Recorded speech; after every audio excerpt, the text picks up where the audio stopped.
Bismillahirrahmanirrahim. Assalamualaikum warahmatullahi wabarakatuh.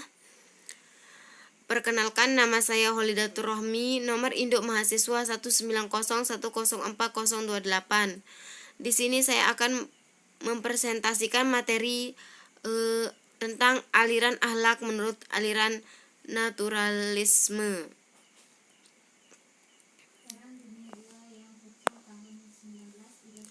Yang pertama yaitu pengertian akhlak. Secara etimologis, akhlak berasal dari bahasa Arab jamaah dari hulukun, artinya budi pekerti, tingkah laku, tabiat, dan lain-lain. Akhlak adalah ilmu yang menentukan batas antara baik dan buruk, antara yang terpuji dan yang tercela, baik perkataan maupun perbuatan manusia lahir dan batin, atau Hamzah Yakub. Dikatakan pula, akhlak adalah ilmu pengetahuan yang memberikan pengertian tentang baik dan buruk, ilmu yang mengajarkan pergaulan manusia dan menyatakan tujuan mereka yang terakhir dari seluruh usaha dan pekerjaan mereka. Di sini kata akhlak sesungguhnya tidak asing lagi bagi telinga kita karena kata itu sering kita dengar dalam kehidupan sehari-hari. Kata akhlak seringkali dikontasikan dengan istilah baik. Contohnya, orang itu berakhlak, maksudnya orang itu baik. Manusia perlu memiliki akhlak yang baik agar bisa diterima di masyarakat dan hidup di dalamnya. Jika manusia memiliki akhlak yang jelek, maka hidupnya akan dikucilkan oleh masyarakat dan akan dikucilkan dari kehidupan. Terkait dengan istilah akhlak, untuk memahaminya paling tidak ada dua pendekatan yang dapat digunakan, yaitu pendekatan linguistik atau kebahasaan dan dengan pendekatan terminologik atau peristilahan. Selanjutnya, kata akhlak secara kebahasaan berasal dari bahasa Arab, yaitu isim masdar atau bentuk infinitif dari kata akhlak, yuhliku dan ihlakan. Sesuai dengan timbangan atau wazan sulasi majid af'ala uf'ilu iflan yang berarti al-sajiyah atau perangai, at-tabiyah atau kelakuan tabiat, watak dasar, dan al-adat atau kebiasaan atau kelaziman, al-maru'ah atau peradaban yang baik, dan al-din agama. Di sini kata akhlak secara etimologi juga dalam bahasa berarti pendapat zakiyah derajat, berasal dari kata halaka yang kata asalnya hulukun yang berarti perangi, tabiat, adat, atau halukun yang berarti kejadian, buatan, ciptaan. Jadi secara etimologi akhlak itu berarti perangi, adat, tabiat, atau sistem perilaku yang dibuat. Selanjutnya yaitu keunggulan akhlak manusia dan kelemahannya.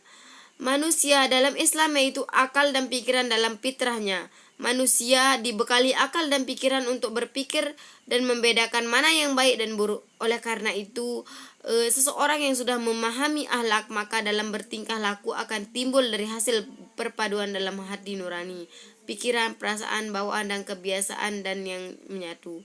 Membantu suatu kesatuan tindakan akhlak yang dihayati dalam kenyataan hidup keseharian. Memahami akhlak fundamental dalam Islam. Kelemahan manusia dalam berakhlak biasanya dapat dipengaruhi oleh etika dan lingkungan. Manusia itu tidak mempunyai etika yang baik, maka dapat dikatakan manusia itu mempunyai sifat yang buruk. Dan faktor lingkungan lebih dominan karena manusia itu cenderung berkeinginan sama seperti lingkungannya. Selanjutnya yaitu aliran naturalisme. Menurut aliran ini, ukuran baik atau buruk adalah apakah suatu itu sesuai dengan fitrah atau naluri manusia atau tidak, baik fitrah lahir maupun batin.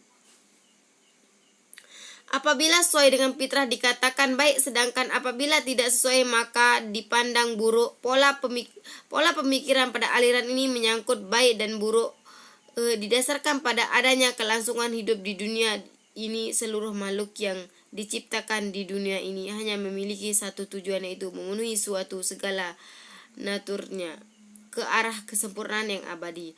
Karena manusia dibekali akal, ia mampu bertahan hidup lebih lama di dunia ini.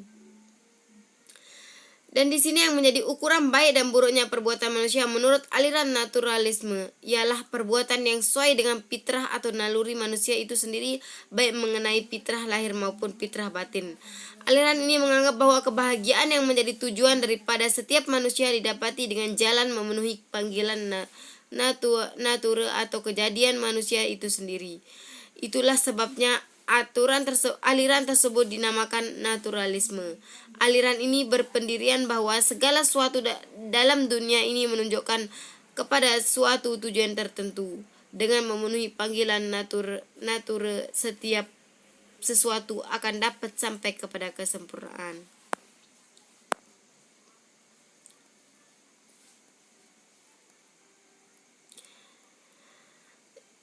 Di sini beberapa pemikiran aliran naturalisme. Yang pertama yaitu segala sesuatu di dalam dunia ini menuju pada tujuan tertentu, memenuhi panggilan natur. Setiap sesuatu dapat mengantarkan pada kesempurnaan. Benda-benda dan tumbuh-tumbuhan juga termasuk di dalamnya menuju pada suatu tujuan, tetapi dapat dicapai secara otomatis tanpa pertimbangan dan perasaan. Yang kedua yaitu hewan mencapai tujuannya melalui naluri, sedangkan manusia melalui akalnya, karena akal itulah yang menjadi perantara baginya untuk mencapai kesempurnaan. Atas dasar itu, manusia harus berpedoman pada akal. Jika ada kurang dan lebihnya, saya mohon maaf.